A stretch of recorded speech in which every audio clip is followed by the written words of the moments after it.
ผิดพลาดเล็กน้อยไม่แก้อีกนะสบายดีเอ้ยไรสบายดีโอ้คือสิมาที่เดิมเลย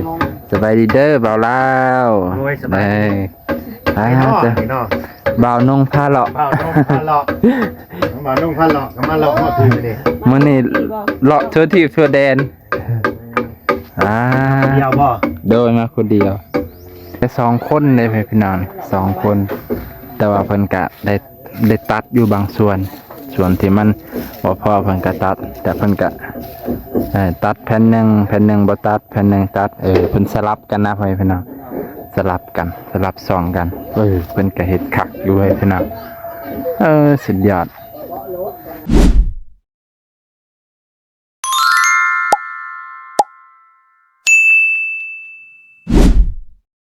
สบายดี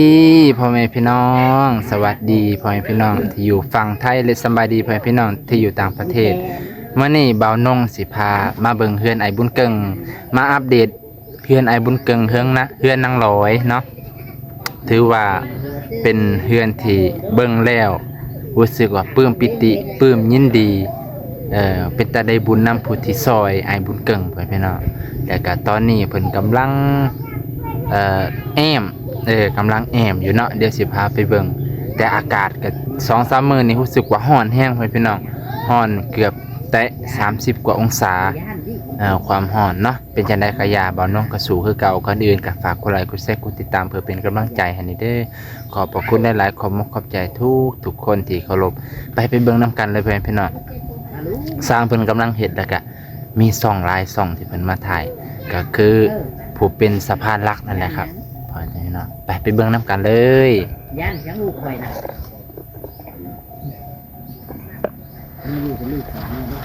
นี่เพื่อนพี่น้องเพิ่นกำลัง เพิ่นกำลังอันนั้นสร้างเพิ่นกำลังเฮ็ดอยู่กำลังกำลังตัดไม้แล้วก็มีท่านผู้เป็นสะพานบุญนำได้มาได้มาถ่ายไว้กันเถอะได้มาถ่ายนำโอ้สุดยอดเลยงามเลยอันนี้ยางขึ้นได้เลยบ่นี่ทางมันเอาอยู่ในใดก็ได้ปลาตัวไปไล่เพิ่นไปพี่น้องผิดพลาดเล็กน้อยไม่แก้อีกนะ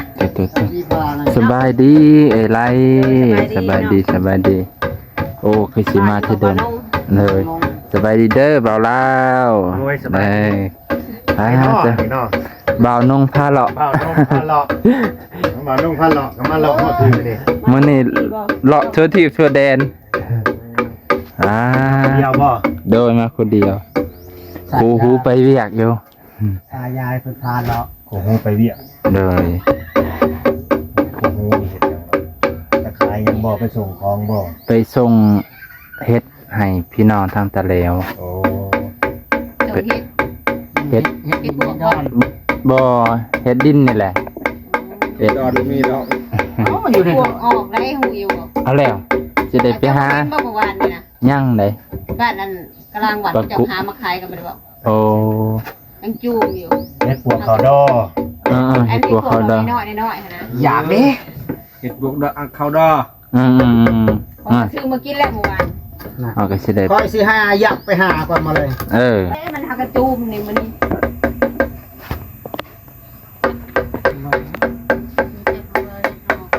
น้อยเป็นห่วงลูกนะในเบิ่ง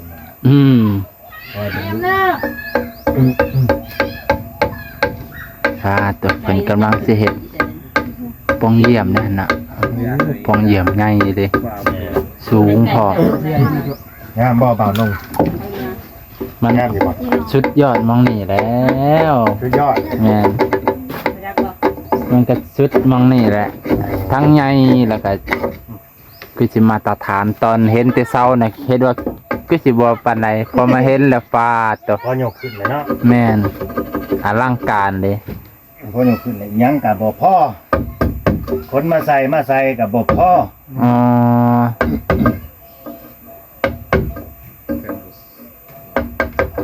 ปาดตัว ยังก่อนจิเรามาขายจิเราแล้วมาซื้อจิเรา สิละเบิ่งทางนี้ก่อนพี่น้อง มาซื้อ โอ้ แล้วกูจิเรามาขาย นี่ก็เพิ่นแอมได้วพี่น้องแอมเรียบร้อยข้างหนึงข้างทางตะวันตก2 4 6 8 10 12 14 16ประมาณ17แผ่นพอดี17แผ่นไหมพี่น้องสองข้างก็17 ไปเอ้ยถ้าสิมัน ทางนั้นก็ ก็มากอดหัวผมได้ ท่านนี้ก็17ท่านนี้ก็17บวกกัน24เนาะ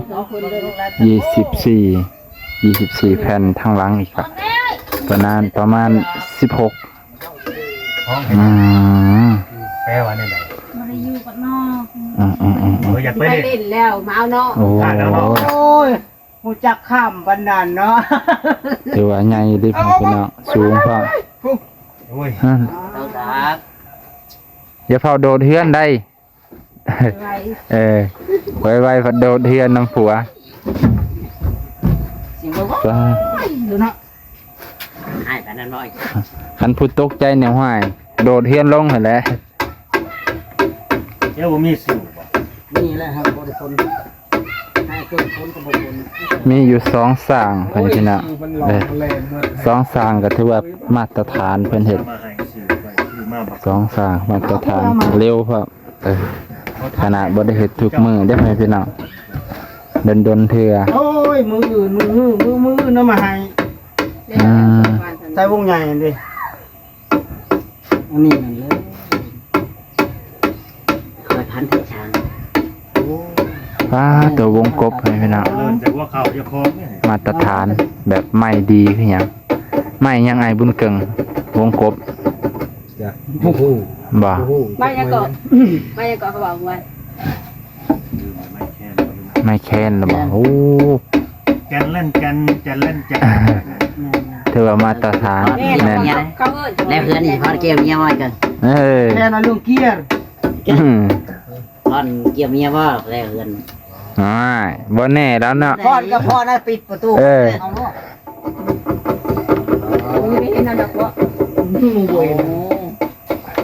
ได้เพื่อนแล้วก็พอนเนาะพอนให้ซีเบิ่ง จะขึ้นมาบ้าน ฮะขึ้นไปเทิงแล้วบ่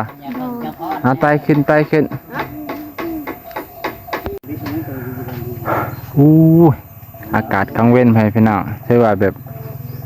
อ่อน ถ้าเพิ่นบ่เอา แต่บ่มีตุ้ง บ่เอาผ้าใบลงนี่ก็บ่เอาผ้าใบขึ้นนี่ฮ้อนอบอ้าวให้พี่น้องซำนี้ก็อบอ้าวอยู่ให้พี่น้องเอ้ย อ๋อ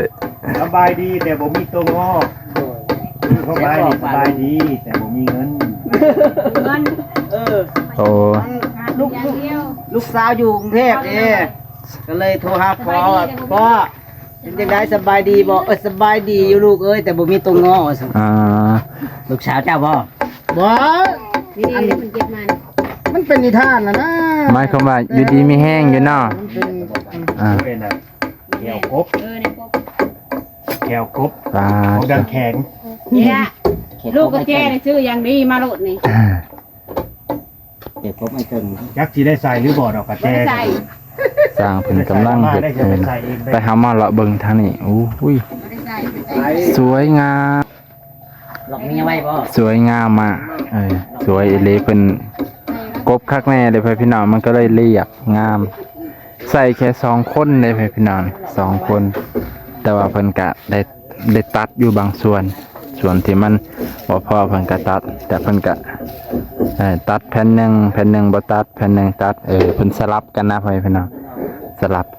บซ่องกันเพิ่นก็เฮ็ดคักอยู่พี่น้องสุดยอดเพิ่นเฮ็ดคักอยู่น่ะห้อยต่อเนาะทางลุมแผ่นตัวนี้สิตัดแถวที่2บ่ตัดแถว3ตัด